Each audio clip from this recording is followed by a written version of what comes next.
Hi guys, welcome back to the Totally Magic channel. Got a great trick for you today. Now I know what you're thinking, you always say you have a great trick for us, and I do, because this one is all about making a wish come true. You get a spectator to help you, take the cards, give them a shuffle. Now they will shuffle these, and while they're doing that, you ask them to pick out any card, but don't let you see it. So they will go through the pack and they will remove a random card. Now this is an absolute free choice. You ask them to return it to the pack, and we say it's not one of those normal card tricks where you take a card and me as a magician finds it. You see, I'm going to give these cards a quick mix up and shuffle, and your card is now lost in the pack. Now it could be one of these at the top, it could be one of these shuffled in the middle, or even it may have been shuffled to the bottom. All that I know is that it's in there somewhere. By the way, if you saw your card in there just now, don't tell me where it is. I don't want to know. You see, I'm going to take from this shuffled deck 4 random cards. Now, what are the chances of one of these 4 cards being your card? What do you think? Well, let's take a look. So you're thinking of one card. Let's take a look at these in turn. Now, was it this one? The 3 of spades? It's not that card. Yeah. What about the second one? The 6 of spades, is that your card? No. Third time lucky? The king of spades, was that your card? No. And my last chance at getting it right, the ace of hearts, was it that one? It wasn't.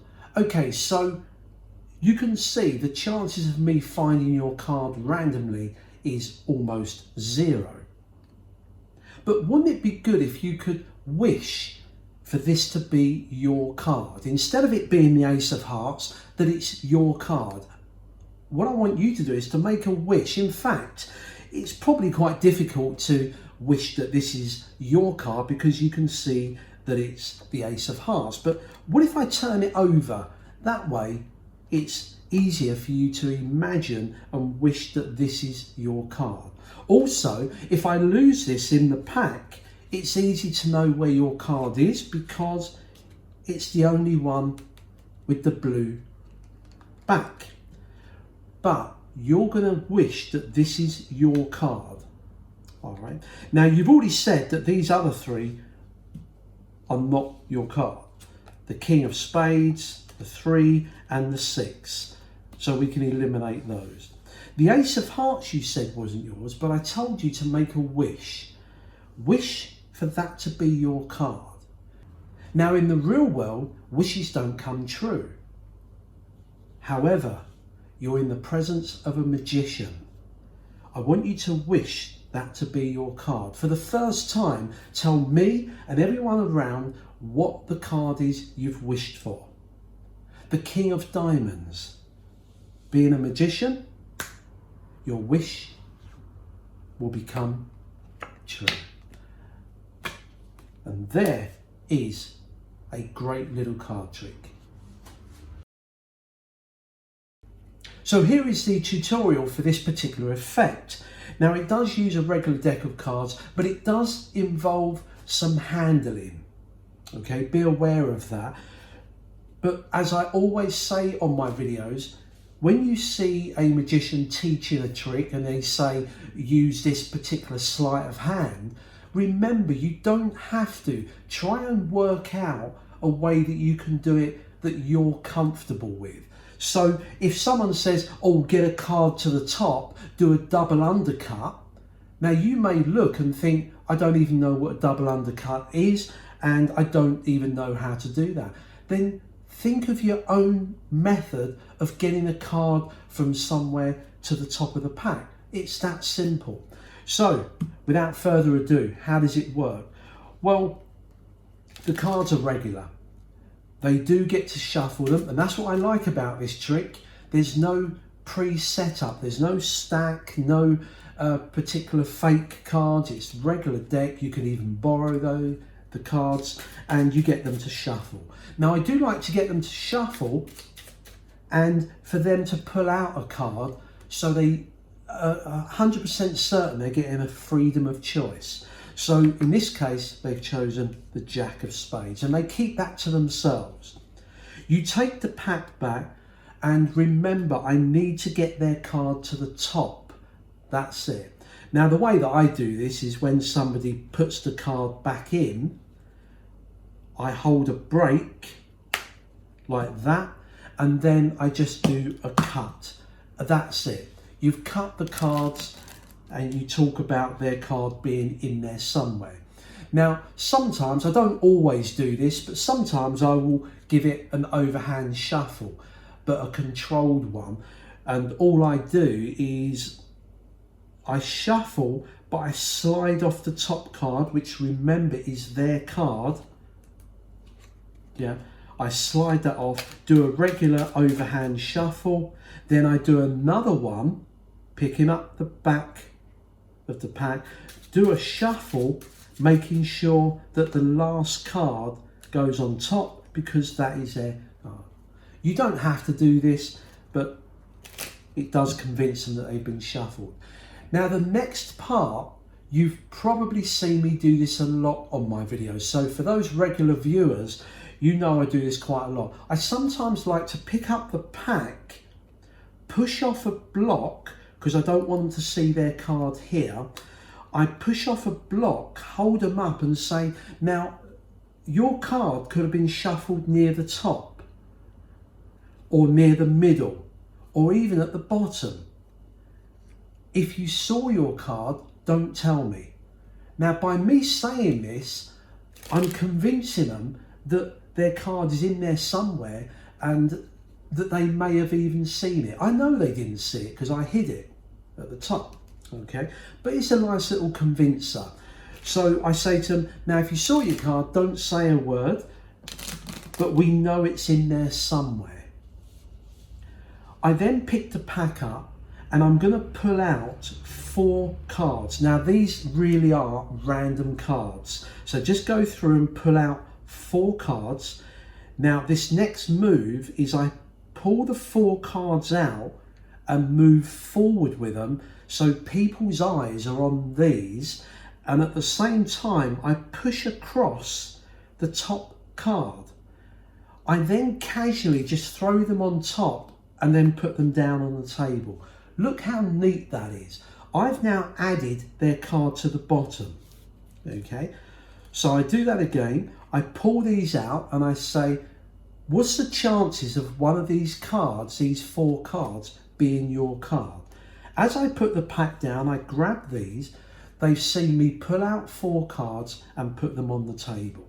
We've now got 5 cards. Now their card is at the bottom because you've added it. Now you've got to get this second from the top.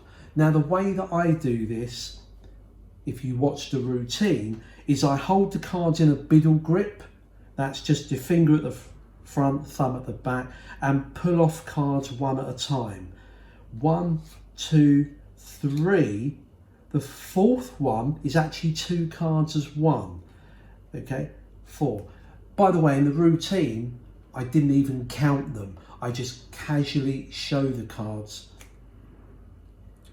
that they're going to view in a moment. So we've now got their card in the second position down.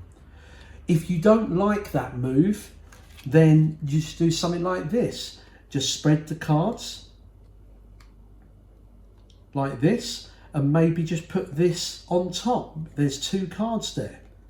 Okay, just put them on top. You've now got their card in the second position. I'll leave that up to you. Now you're going to go through the cards one at a time. I'm going to flip over the top card and say, is this your card? Now I deliberately pull the card off and put it towards them as a misdirection for me to get a break under this top card. See that? Just push back. I've got a break under the top card. Is that your card? It's not. Notice I just do this and pick that up. I've got 2 cards here. That's their card behind it. And I put this to the bottom, the 8 of spades. I then flip the next one over and I hold it consistently how I held the first one. So I don't draw attention to any funny moves. Okay. This one, the 6 of diamonds, is that your card? No. Now, what convinces them that there's only 4 cards and that they've seen all 4 of them is when you push off the next one, flip it over, they see the card that we started with, the 8 of spades on there.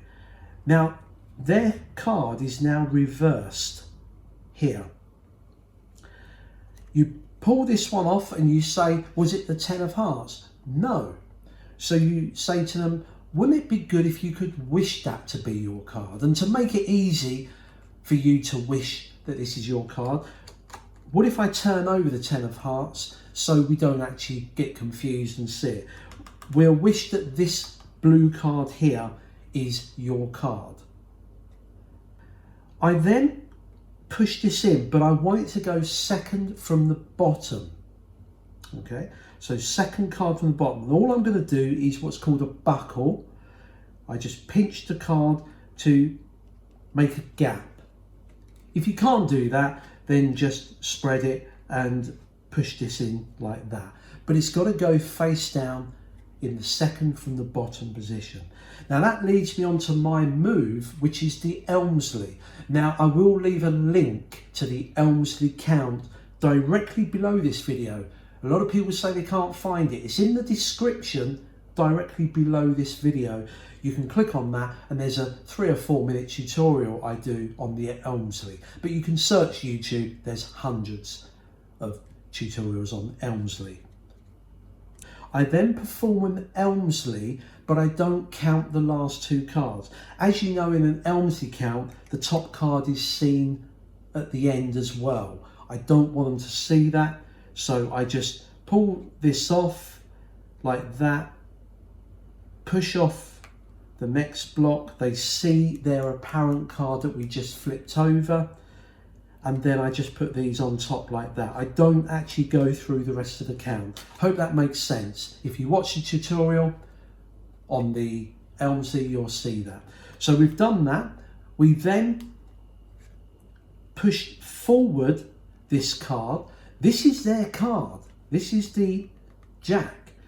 Keep together the bottom 2 because this contains the original card that we just flipped over. So keep these together. I spread them like this, pull this out onto the table. They believe that to be the 10 of hearts. I square these up and drop them on the pack. The good thing about this, because the other card is reversed, it gets lost on top of the pack. I then say, just as a reminder, you said the 6, the 8 and the 8 were not your cards. But the 10 wasn't, but you wished for it to be your card and you turn it over and there it is. It's a great little effect. Hopefully that makes sense. Re-watch the tutorial if you didn't quite follow it and don't forget the tutorial down at the bottom. Till next time, as always, take care.